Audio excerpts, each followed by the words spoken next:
Louvado seja nosso Senhor Jesus Cristo. Nós vamos fazer nossas reflexões sobre o livro do Eclesiastes, nosso 26º encontro. Vamos trabalhar Eclesiastes, capítulo 11, do versículo de 1 a 6. Isto é, prudência e risco. Ouçamos primeiro a nossa leitura.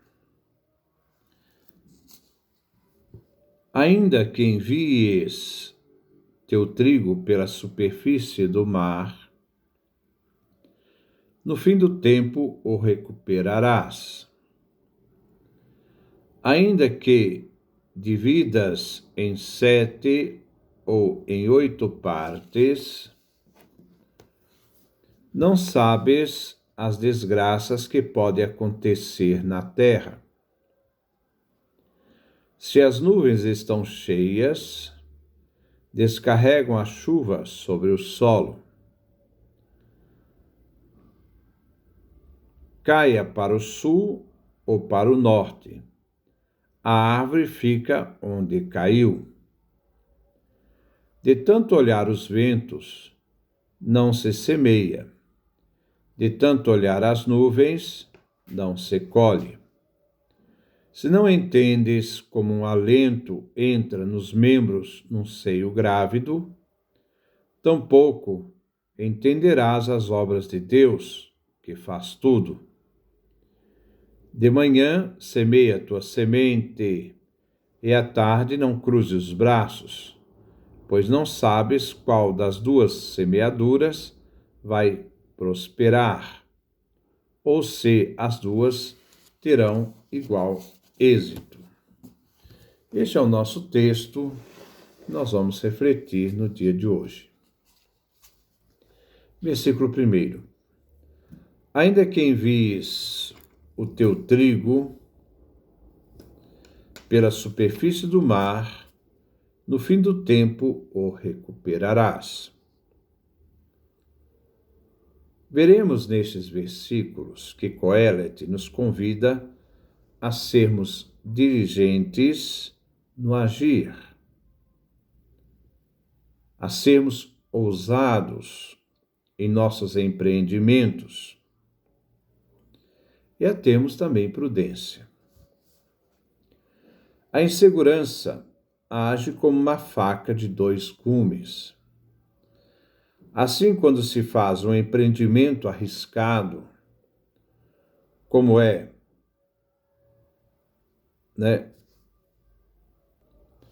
no comércio marítimo, se alcança êxito diante de um empreendimento, se você se expõe aos riscos. Existe um ditado: quem não arrisca, não petisca. Este versículo é um provérbio do tempo de Coelete. Versículo 2. Ainda que dividas em 7 ou em 8 partes, não sabes as desgraças que podem acontecer na terra. Este versículo 2 é outro provérbio do tempo de Coelete. No versículo 1, vemos o risco de enviar o trigo pelo mar, a incerteza das águas. Agora, no versículo 2, os riscos na terra. Você tem os riscos do mar, você tem os riscos da terra. A prudência pede que se divida em 7 ou 8 partes, numa atitude diante da insegurança e a ignorância do futuro. São riscos que se deve correr, pois não se sabe o que pode acontecer no amanhã, no futuro, a questão de uma desgraça. Apesar da medida de prudência e precaução, os cuidados que se podem tomar na vida, não se sabe se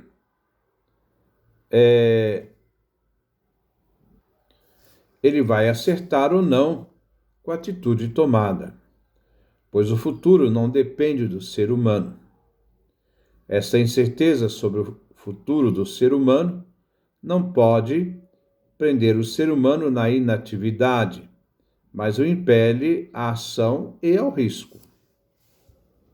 Versículo 3. Se as nuvens estão cheias, descarregam a chuva sobre o solo. Caia para o sul ou para o norte a árvore, fica onde caiu. Repetindo, se as nuvens estão cheias, descarregam a chuva sobre o solo. Caia para o sul ou para o norte, a árvore fica onde caiu. Neste versículo 3, temos duas sentenças condicionais, se, e são provérbios independentes. O primeiro fenômeno é o fenômeno da chuva. Na Palestina, os homens do campo sabem que quando aparecem,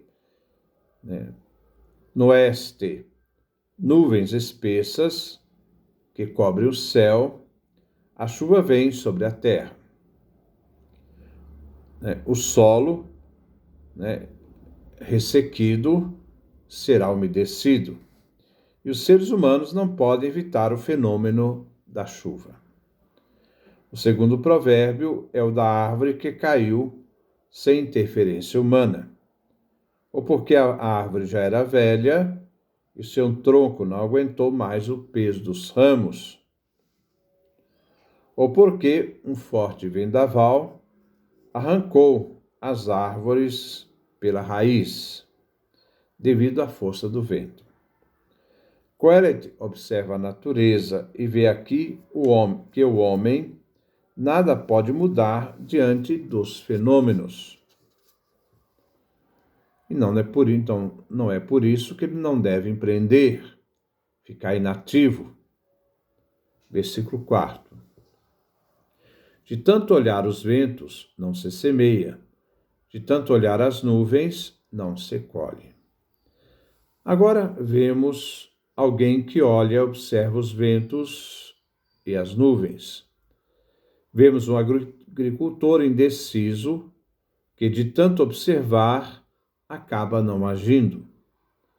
Ele olha passivamente os fenômenos naturais, ventos e nuvens, e procura o momento ideal para semear. O observar em excesso faz com que se tema semear. Então, quem não semeia, não colhe. Queret quer reprovar aquele que deixa de agir, mesmo que queira justificar sua prudência. É preciso agir, arriscar, mesmo que não se esteja seguro com o sucesso da ação. Muitas vezes, o excesso de indecisão impede as pessoas de agirem. Elas têm que tomar iniciativas. Versículo 5. Se não entendes como um alento entra nos membros num seio grávido, tampouco entenderás as obras de Deus, que faz tudo. Aqui Queret reflete sobre o mistério da concepção e gestação de um ser humano. O caminho do alento, isto é, do vento, do sopro, pode dizer do espírito, e do desenvolvimento dos membros, dos ossos, do embrião, no seio de uma mulher grávida. É uma coisa que é vista de forma como mistério.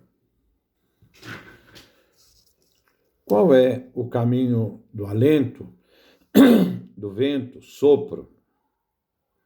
Quem pode prever para onde ele vai? Maior enigma que a rota do alento do vento é a forma de acontecer a gestação de um ser concebido no seio materno. Para o antigo, a origem do ser humano, sua gestação, foi sempre envolto no mistério.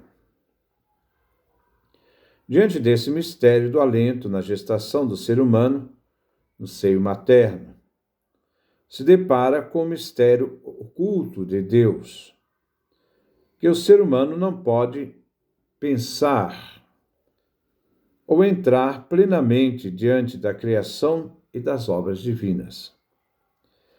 Deus é o Criador de todas as coisas, e o ser humano é impotente na ordem do conhecimento e não pode chegar a conhecer a obra de Deus, embora possa afirmar que Deus é Criador de tudo, né? E que Ele tudo fez. Como o ser humano não é capaz de entender o mistério da concepção e geração de um ser vivo, também não pode compreender o mistério do Deus Criador que tudo fez.